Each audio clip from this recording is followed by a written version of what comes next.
NDA கூட்டணிக்கு யாரும் வரமாட்டாங்கன்னு நாங்கள் சொல்லலை. அதாவது பலம் வாய்ந்த கட்சிகள் வராது என்று தான் சொன்னோம். என்ன, திராவிட முன்னேற்ற கழகத்தை எதிர்க்கக்கூடிய சக்தியுள்ள எதிர்க்கட்சியாக கூட்டணியாக அந்த கூட்டணி அமையாது என்பதுதான் எங்களுடைய கருத்து. இதுக்காக வேண்டி சின்ன சின்ன கட்சிகள்லாம் போய் சேரலாம், அதை பற்றி கவலை இல்லை. நாங்கள் அதை பற்றி கருத்து சொல்வதற்கு விரும்பவில்லை.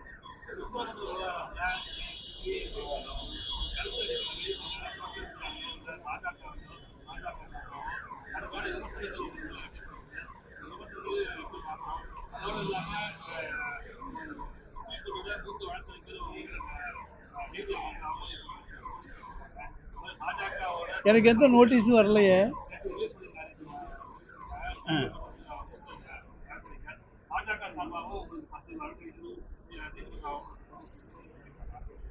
நான் நேற்று கூறிய கருத்துக்களில் நீதிமன்ற அவமதிப்பு என்பது எதுவுமே கிடையாது.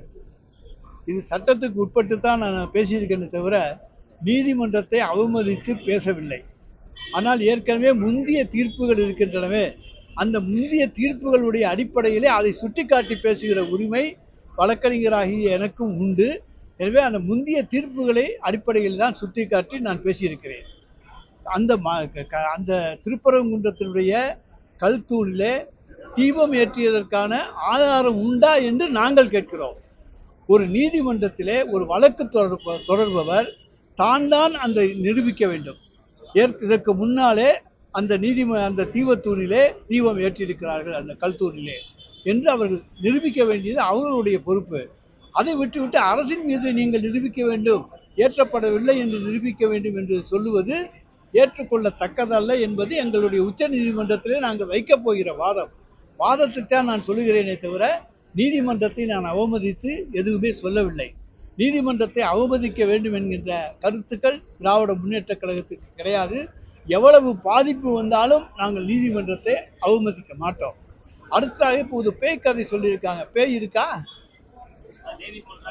பேய் இருக்காங்க நாட்டில்? பேய் இருக்கா? சுடுகாடுக்கு வந்து பேய் இருக்குன்னு சொல்லியிருக்காங்க. நான் அதுக்கு சுடுகாடு சொல்லியிருக்கேன், என்ன தப்பு? நீதிபதிகள் அரசு பேய்க்கதை சொல்லுகிறது என்று சொல்லுகின்ற பொழுது ஒரு அமைச்சர் சுடுகாட்டிலே தான் பிணம் எதிர்க்கப்பட வேண்டும், நடுரோட்டிலே எதிர்க்கப்படக்கூடாது என்று சொல்வதிலே என்ன தவறு இருக்கிறது சொல்லுங்க. தீபம் ஏற்றுவதை நான் ஒப்புக்கொண்டால் அதே கிடையாது. அதாவது தவறாக புரிந்து கொள்கிறீர்கள். ஒரு உதாரணம் சொல்ல வேண்டும். ஒரு இடத்திலே தீபம் ஏற்றப்படுகிறது என்று அவர்கள் சொல்லுகிறார்கள். அதற்கான ஆதாரம் இருக்கிறதா என்று கேட்கிறோம். ஆதாரம் இல்லை. ஆனால் நீதிமன்றம் தீபம் ஏற்ற வேண்டும் என்று சொல்லுகிறது. அப்பொழுது நாங்கள் என்ன சொல்லுகிறோம்? உடனடியாக ஒருவர் வந்து நடுரோட்டிலே தான் நான் பிணத்தை எரிக்க வேண்டும் என்று சொன்னால் பிணத்தை எரிக்க சொல்லுவீர்களா? அது சுடுகாட்டிலே தானே எரிக்கப்பட வேண்டும். அதைத்தான் நான் சொல்லியிருக்கிறேனே தவிர நீதிமன்றத்தை அவமதித்து நான் எதுவுமே சொல்லவில்லை. அதில் நீதிமன்ற அவமதிப்பு 1% கூட கிடையாது.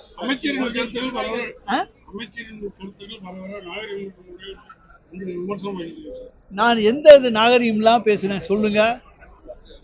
அதாவது ஒரு இதுக்கு உதாரணம் சொன்னோம்னா வேற எந்த உதாரணத்தை சொல்ல முடியும்? நடுரோட்டில் எரிக்காதையான்னு சொல்லு அப்படின்னு நான் சொல்ற போது அது அநாகரிகமா? சொல்லுங்க. நான் என்ன அநாகரிகமாக பேசுகிறேன்? ஏதாச்சும் தவறா பேசியிருக்கேனா சொல்லுங்க.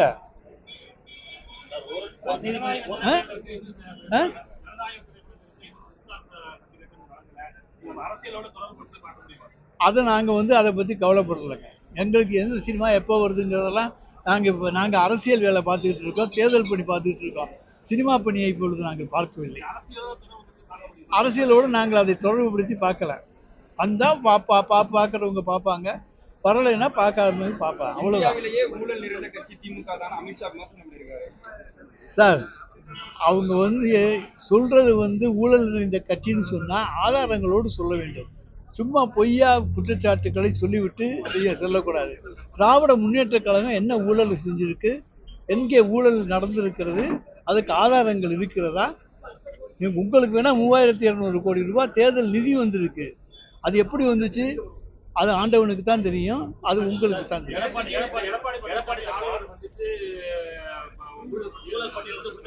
சார், அது வழக்கமாக கொடுக்கப்படுகிற ஒரு பட்டியல் தான்.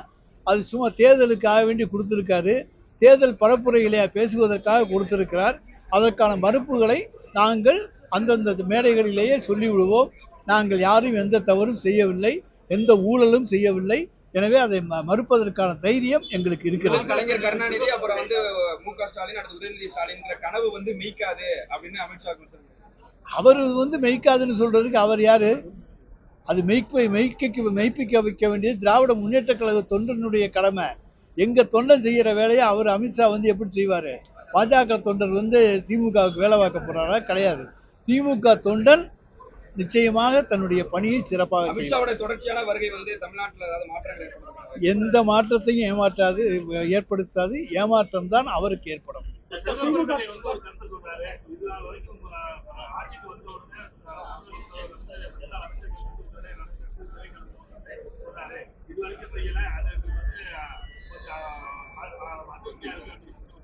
யாரு?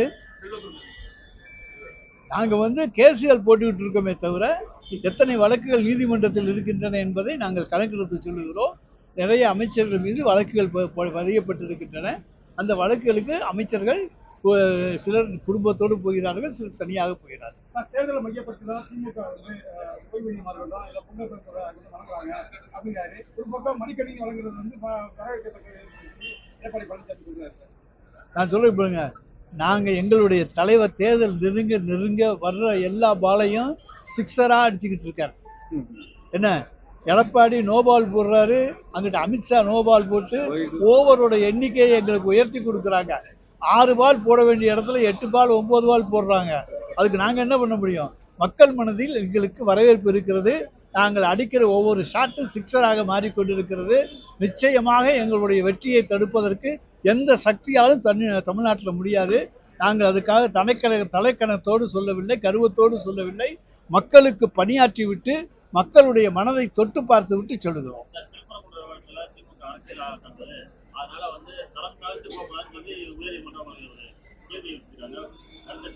உச்ச நீதிமன்றத்தில் அதற்கான பதிலை நாங்கள் சொல்லுவோம்.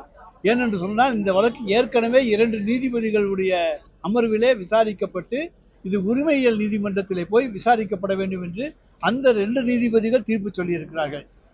அதுக்கு அடுத்தபடியாக 3 நீதிபதிகள் அல்லது 5 நீதிபதிகள் கொண்ட அமர்வுதான் விசாரிக்க வேண்டும். எனவே இதில் பல்வேறு கருத்துக்களை உச்ச நீதிமன்றத்தில் சொல்வதற்கு எங்களுக்கு இடம் நிறைய இருக்கிறது, கருத்துக்களும் நிறைய இருக்கிறது, சட்ட கருத்துக்களும் நிறைய இருக்கிறது. சார், அந்த இடத்துல விளக்கே ஏத்தலைங்கிறோம், அப்புறம் அதுக்கு அனுமதி கிடைக்காதுன்னு சொன்னா எதுக்காக புது இடத்த நீங்க தேர்ந்தெடுக்கிறீங்க? அப்புறம் நாளைக்கு சொல்லி திருவண்ணாமலையில் இந்த இடத்துல தீபம் ஏற்றக்கூடாது, வேற இடத்துல போய் ஏற்றணும், அதான் சொல்லி கோயில் உச்சியில் ஏற்றணும்பீங்க. கேட்கறதையெல்லாம் கொடுத்துக்கிட்டு இருக்க முடியுமா? இது இந்து சமய அறநிலையத்துறைக்கு ஆளுகைக்கு உட்பட்டது.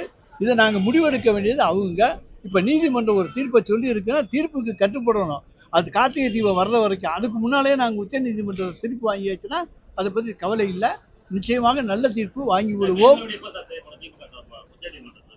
விரைவில் நாங்கள் நிச்சயம் உச்ச நீதிமன்றத்துக்கு. திமுக கூட்டணியில் உள்ள காங்கிரஸ் கட்சியை சேர்ந்த ஜோதிமணி உள்ளிட்டவர்கள் விஜய் ஒரு பெரிய அரசியல் சக்தி அப்படின்னு சொல்லி பேசியிருக்காங்க.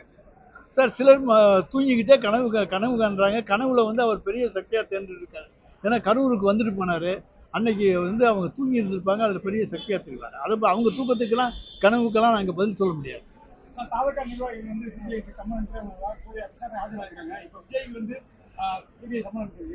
அதை பத்தி எல்லாம் எங்களுக்கு தெரியாது, கவலை இல்லை. நாங்க எங்க போய் வேலை